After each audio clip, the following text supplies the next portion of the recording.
Bien, bonjour à toutes et tous, je suis Charles-Alexandre Joly, je suis chercheur aux Hospices civils de Lyon. Aujourd'hui, je vais tâcher de vous montrer comment des mesures objectives peuvent participer à la mesure du bénéfice audioprothétique au cours de la réhabilitation par la prothèse auditive.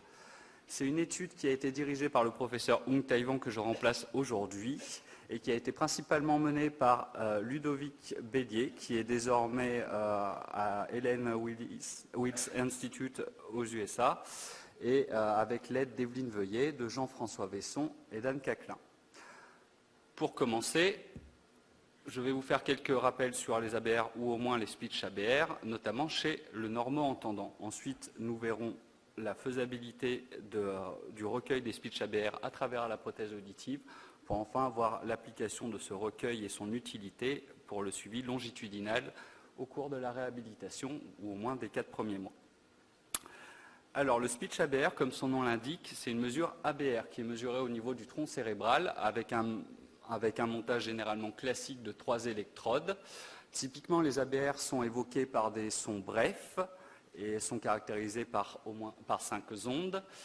Mais lorsque l'on diffuse au sujet un son de la parole, par exemple un bas dont la fondamentale de la voyelle est à 170 Hz, on obtient ce type de réponse, comme vous pouvez le voir en haut à droite, où on a une réponse précoce, un onset qui correspond au relâchement du B, puis une composante plus périodique qu'on appelle Frequency Following Response, et dont la fréquence est égale à la fondamentale de la voyelle, ici dans notre exemple, 170 Hz. Ces réponses sont générées au niveau du tronc cérébral, sans doute avec un rétrocontrôle du point de vue du cortex cérébral. Quel est l'intérêt de cette mesure dans le cadre de la prothèse auditive et de la réhabilitation ? Déjà, en encodant la parole, on peut dire que les speech ABR sont un marqueur neurophysiologique de cet encodage et trahissent le traitement par le cerveau de la parole ou du signal de la parole. L'intérêt de cette mesure pour la prothèse auditive est déjà qu'il s'agit d'une mesure objective.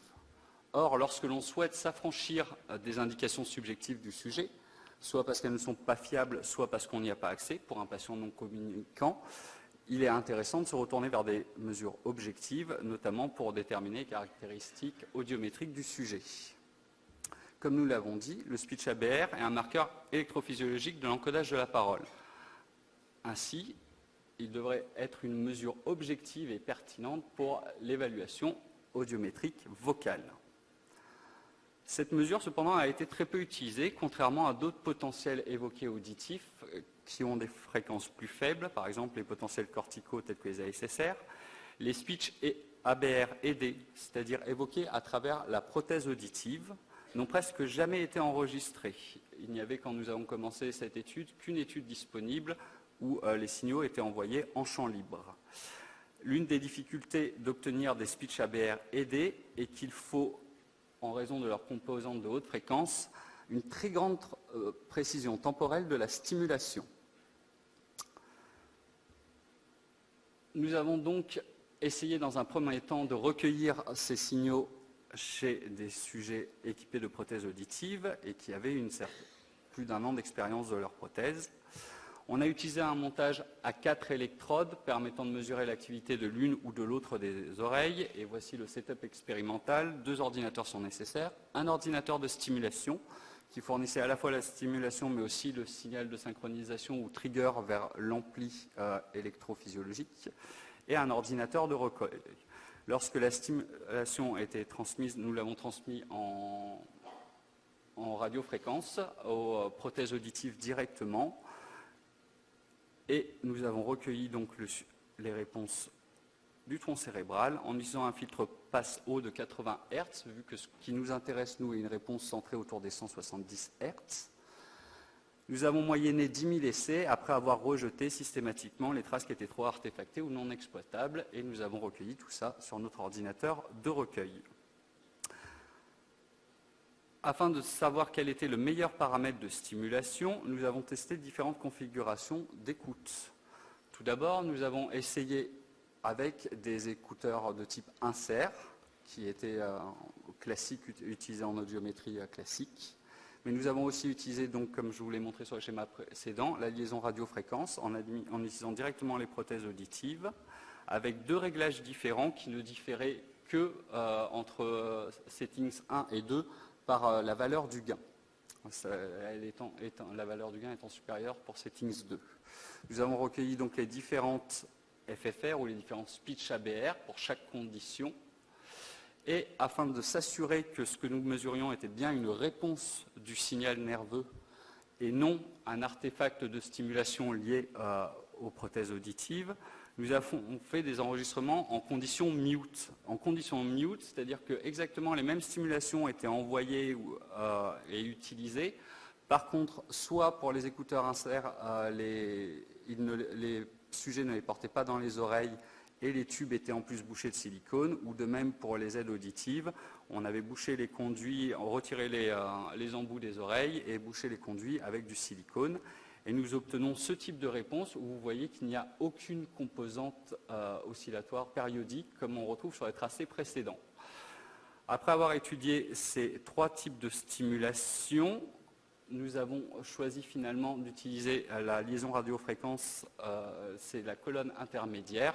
Elle présentait les résultats les plus robustes. Cette robustesse est mesurée par les petits traits que vous pouvez voir sous les diagrammes, qui sont en fait la convolution entre le signal recueilli et le signal d'entrée, ou autrement dit, le bas qui était utilisé comme stimulus. Une fois ces paramètres de simulation optimum définis, nous avons voulu utiliser cette technique pour mesurer ces speech ABR au cours de la réhabilitation auditive et voir ses liens avec la perception des sujets. En effet, lorsque un sujet se retrouve équipé d'une prothèse auditive, on observe généralement une augmentation, une amélioration de la compréhension ou de l'intelligibilité au fil du temps. Ce gain d'intelligibilité pourrait être le reflet ou la conséquence d'une plasticité cérébrale. Si on s'intéresse aux autres types de signaux électrophysiologiques disponibles, par exemple les clics ABR, en longitudinal chez les patients équipés de prothèses auditives, nous n'observions pas, d'après la littérature, de changement après 3 mois. Par contre, certaines études ont montré une diminution des latences sur l'oreille droite seulement après 6 mois et une augmentation de l'amplitude de l'onde 5 après 2 ans. De façon similaire, si on s'intéresse aux potentiels évoqués auditifs corticaux, il n'y a pas de changement dans les 3 premiers mois. Par contre, on observe une augmentation de l'onde P2 pour les sons purs de 2 kHz après 5 ans d'utilisation de la prothèse auditive. Mais les stimuli utilisés pour ces études sont des sons courts ou des clics et ne nous renseignent pas sur ce qu'il en est de la parole. La seule étude disponible s'intéressant au speech ABR chez les utilisateurs de prothèses auditives, comme je vous l'ai dit, est une étude de 2013 où les sons ont été administrés en open field avec certaines conséquences ou certaines limites. Par exemple, le moindre mouvement de tête crée un déséquilibre entre la perception des 2 oreilles, etc. Ce dont nous avons pu nous affranchir en utilisant les prothèses auditives directement et en utilisant la liaison radiofréquence. Ce que Anderson avait observé en transversal, c'est-à-dire chez des sujets qui utilisent leur appareil depuis un certain moment, c'est un surencodage des basses fréquences, notamment de la fondamentale, mais aussi des premières harmoniques du stimulus utilisé. Ce résultat, qui paraissait un peu surprenant, sans doute s'attendait-il à voir des ondes de plus faible amplitude, il a tenté de l'expliquer. Et pour cela, il a regardé tout d'abord les audiogrammes des sujets. C'était des sujets qui présentaient des surdités en pente de ski, typiques des presbyacousies. Et il en a déduit que ces sujets présentant une perte des hautes fréquences, leur cerveau avait eu tendance à se focaliser ou à se concentrer sur les informations de basse fréquence qui étaient mieux perçues, aboutissant à un surencodage ou une surreprésentation de ces basses fréquences chez les sujets entraînés qui utilisent leur prothèse auditive depuis longtemps. Nous avons donc fait l'hypothèse que, en fournissant des prothèses auditives à un sujet malentendant, nous restituerions les hautes fréquences et nous devrions observer un surencodage des basses fréquences. Pourquoi réfléchir en termes de surencodage, de baisse du surencodage plutôt que regarder les hautes fréquences directement? Tout simplement parce que les speech ABR on peut les obtenir jusqu'à des fréquences de 200 Hz, mais pas au-delà. Elles sont beaucoup plus difficilement évoquées et du coup, on s'est concentré sur le surencodage de ces basses fréquences. Pour cette étude, nous avons recruté 10 patients presbyacousiques dont la moyenne d'âge était de 70 ans. Ils étaient tous candidats pour une prothèse auditive et n'en avaient jamais utilisé précédemment. Nous avons utilisé, comme montré dans l'étude 1, les prothèses auditives comme transducteurs, avec un réglage individualisé, mais qui a été conservé pour tous les tests. En face, nous avions 6 sujets normaux entendants, dont vous voyez les audiogrammes en audiométrie tonale pour les 2 groupes et les 2 oreilles. Donc nous avions bien des sujets presbyacousiques avec cette surdité en pente de ski. Et nous avons convoqué ces sujets à 5 visites sur un intervalle de 4 mois. La première visite étant le réglage initial, puis une demi-semaine, 15 jours après, 1 mois, 2 mois et 4 mois après cette activation initiale. Chaque rendez-vous prenait globalement 3 heures pour faire toutes nos manips. Nos manips consistaient en un test d'identification de phonèmes, qui était notre tâche comportementale. Pour cela, nous avions 50 stimuli allant du bas au DA, qui étaient présentés aléatoirement et de façon répétée au sujet et le sujet devait, pour chaque stimulus, définir s'il s'agissait d'un bas ou d'un DA. Et nous avons mesuré, d'une part, le temps de réponse, mais aussi les réponses bas ou DA du sujet, pour faire une régression logistique qui nous a permis de définir ce qu'on appelle une zone de confusion. C'est la zone où les stimuli ne sont pas systématiquement ou clairement reconnus. Quand vous observez le graphique, par exemple, la partie en haut à droite, tous les stimuli sont reconnus en DA, alors que dans la partie inférieure gauche, ils sont tous reconnus en bas, et qu'il y a cette zone intermédiaire où ils sont reconnus une fois sur 2, parfois un peu moins, parfois un peu plus, en tant que bas ou DA. On voit bien que c'est une zone de confusion, parce que quand on s'intéresse au temps de réaction qui est indiqué par l'histogramme, on voit que sur cette zone de confusion, les temps de réponse ont été beaucoup plus longs. Nous avons donc déterminé pour chacun de nos sujets et à chaque test la zone de confusion liée à la tâche.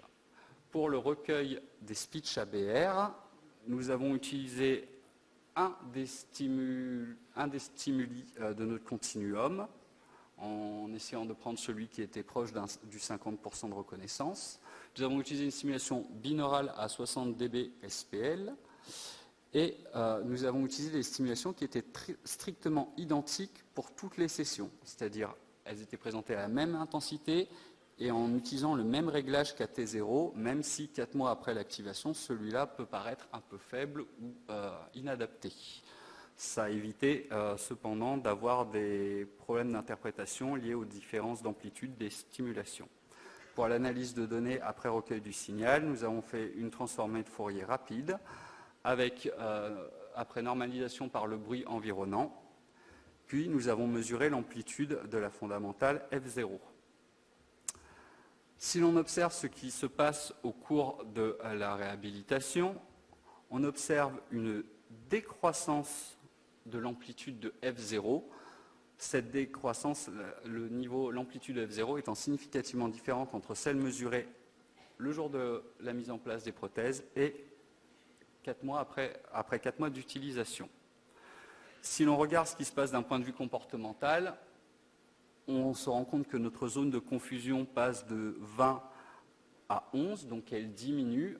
Cependant, même si les résultats sont proches à 5,8%, on n'atteignait pas un niveau significatif. Si on regarde le trajet individuel pour chaque patient, par exemple sur le schéma en haut à gauche, vous avez la mesure de l'amplitude de F0 À T0 et à T4, les tracés en vert sont ceux où l'amplitude a diminué, ceux en rouge où elle a augmenté. Il y a la même chose pour les sujets contrôle dans la colonne de droite. On observe que globalement, à part 2 sujets où l'augmentation est légère, on observe une diminution de F0, alors que chez les contrôles, nous avons un sujet sur 2 où on observe une augmentation de cette même F0.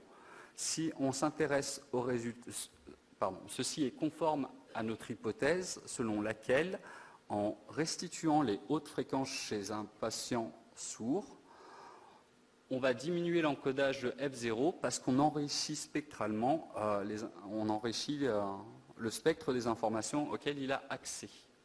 Si on regarde d'un point de vue comportemental, on observe aussi cette tendance. Alors les analyses n'ont pas été toutes faites chez les sujets contrôle, c'est pour ça que vous ne voyez que 4 graphiques. Mais chez les patients, nous avions bien une amélioration de l'identification phonémique avec une diminution de la zone de confusion. Pour conclure cette étude, qui est la première à étudier les speech ABR chez le malentendant appareillé, on observe une diminution de F0 après 4 mois de réhabilitation par prothèse auditive, ce qui traduit un réarrangement spectral ou autrement dit qui est signe d'une certaine plasticité cérébrale. Il reste cependant à savoir si cette plasticité cérébrale participe juste à l'amélioration de l'intelligibilité ou si elle en est à l'origine. Et pour conclure, l'intérêt, l'application de cette technique, si on parvient à raccourcir le temps d'acquisition, c'est que les speech ABR pourraient servir de mesure audiométrique objective afin de mesurer le gain prothétique en s'affranchissant des indications du sujet.